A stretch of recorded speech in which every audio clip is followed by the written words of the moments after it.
Hey guys, Civilord here, back in with another action figure review. Do you know what time it is?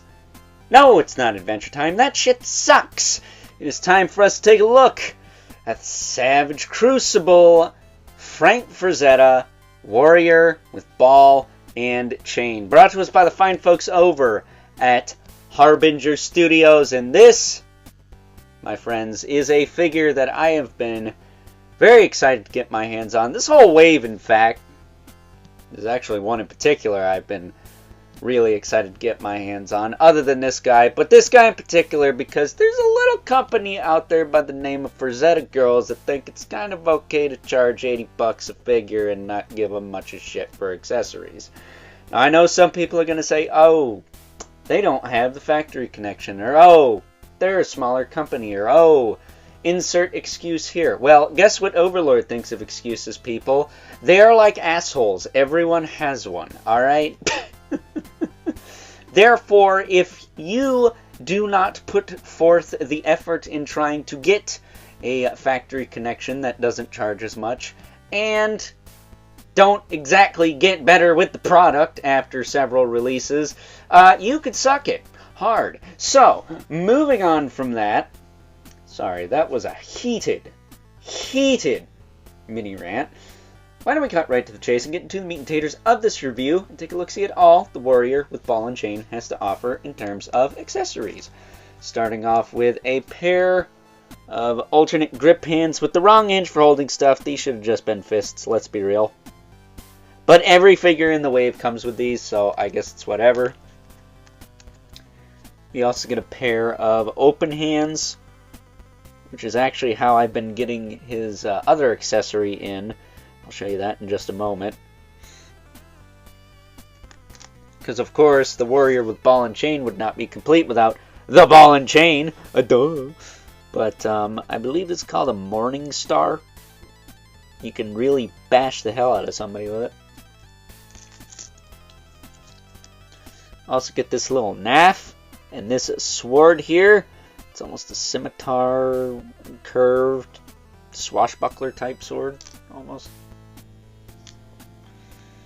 And then we also get a shield, which does have a handle on the back.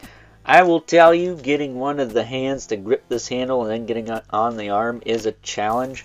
So I just used the open hand. It's a bit looser, but it gets the job done. However, I have not used heat on this yet. I have dropped it on the floor though, but I have not used heat on this yet, so hopefully when I heat the hand up, I'll be able to just pry the fingers open and get it around that handle and pop it into the arm. We'll see. That said, much like Veterus Repax, who we looked at recently, at least I hope we looked at him recently, it'd be pretty stupid if we didn't. We got a blind bag here, and in his case, we also dropped that on the floor. Cool. We're off to an amazing start. I guess that's what I get for shitting on another independent toy company. Oh well, I have opinions. Deal with it. He's got this big arse sword with this really gnarly, almost cleaver-esque tip on it. It's got like this fade to it too that looks really freaking sick. They've been giving a lot of figures these blind bag weapons lately, and I'm all here for it. You get an extra accessory with the figure for free. So that's cool. Now, he also comes with a fur cape that is wired along the edges here. However, I don't see a way to attach this to the figure. Now, I could just be stupid and not know what I'm doing. Wouldn't be the first time, I will admit it, but I haven't seen any reviews of this guy. I don't know if this does attach like that. The only way I can get this to sit on the figure is if I lift his helmet up a little bit here and just kind of tuck it underneath that over there, and do the same thing here and kind of wrap it around like this, and it just kind of nestles under his helmet. Now, I will be honest, it actually stays pretty well, but I would have rather have had a clasp, or at the very least just pop the head off and put the cape on, or possibly even take this off, These little shoulder pieces here, are they traps? Either way, they're little armor plates here. I wish these could plug into the cape somehow, making it a little more secure. Now, I'm sure some people are going to modify their figure, so it does that. I'm not one of those people. I don't like messing with my stuff like that. If you want to do it, more power to you. But as far as the figure itself goes, it's basically Conan. Let's be honest. He just doesn't have the long flowing locks like Conan has, but I'm pretty sure they'd be under that helmet if you looked. But as far as articulation goes, his head is on a double ball peg. Gets a really good range considering he's got a helmet on. So that's good. He can roll all around, look side to side, tilt. Shoulders will pop out. About, ooh, geez, that far? That's pretty good. He's got the beautiful butterfly. It mostly swings forward, but it does swing back a tiny bit. Especially since he doesn't have armor on the backs of his shoulders, which, yeah, it's a little weird to have shoulders with a hole in it. Personally, I think they should have tooled some new shoulders. That way he doesn't have holes on the backs of his shoulders in case you don't want to use a cape. He does have a bicep swivel, but it's really just a cap because he has a double elbow, and you really get your elbow swivel or bicep swivel in the elbow there. He does have forearm rotation, but it's very limited, so practically not usable, but it does do a little something. And then he's got swivel hinge wrists. These wrists have the appropriate hinge for holding stuff, which makes me very happy. Now, the diaphragm joint. The torso articulation is what really impressed me with the lizards. Let's see it on this guy. Leaning back is okay. Then again, leaning back for every company seems to be the thing they are able to do the best. And then leaning it forward, yeah, it's still like top tier torso articulation for me. Savage Crucible has done a great job with their torsos, their builds. They're really solid. I will say, somebody got the Jaeger figure. I don't have him yet, but their torso kind of popped apart on him. I haven't noticed that on the ones I've gotten, but I don't have Jaeger. Maybe he's got a different torso.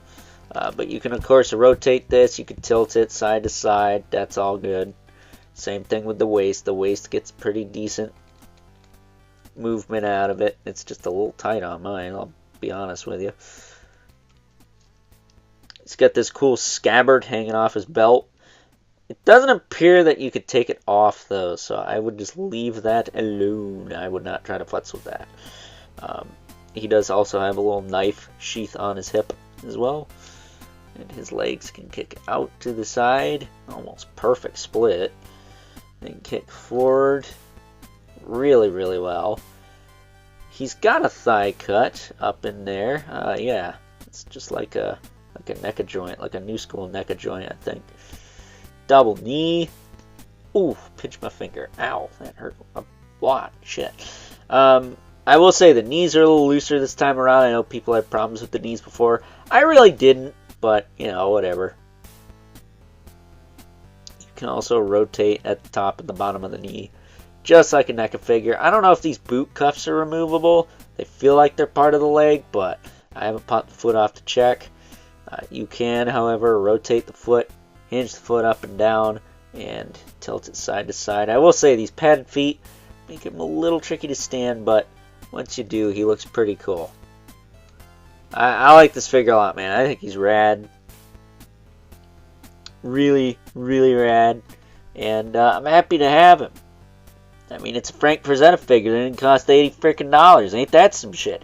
Ain't that some... And Savage Crucible, by the way, got to pay that licensing fee. So, you know, everyone likes to throw that excuse out into the ether. Well, that's a moot point if I ever saw one. So, yeah. And if you got that new Red Sonja from Boss Fight Studios, you could probably throw this guy in with her, to be honest with you. So, is Overlord tempted to check that out? Yes, but I don't exactly have the $50 to do that right now, so I have to wait. But with that being said, what's not going to wait is us moving right along and taking a look at some size comparisons. first up, here's our Frank Frazetta warrior with a ball and chain alongside the only other characters I have available from this newly released Savage Crucible Barbarians wave. We got the Disinherited, the scary looking demon bastard on the left, and the Shunned, the, well, Frank Frazetta-esque character on the right. Of the three, I think y'all should know who my favorite is. It's the scary looking demon bastard on the left. Shocker, I know, but warrior with ball and chain is cool too. I mean, if you want a not Conan but Conan for your display. That said, these guys all use the same buck, therefore they are the same size. Albeit, I think the real test is who has the tallest helmet, because again, I think evil demon bastard wins that one too, with those giant curled horns.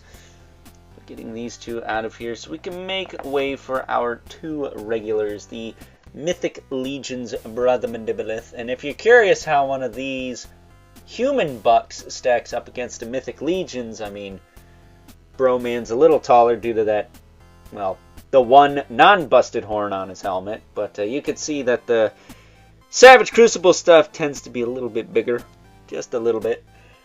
But of course we also have the infamous 11th Spawn, who, are you serious, is still taller if we don't count the helmet spikes. That is impressive to me. So with that being said, it's time now that we wrap things up with some final thoughts. Overall, and aside from the cape not having a super secure way to attach to the figure, I mean, really, it seems kind of weird to have those pieces around the neck that unplug, but there are no plug holes in this cape, a la Mythic Legions, if you will.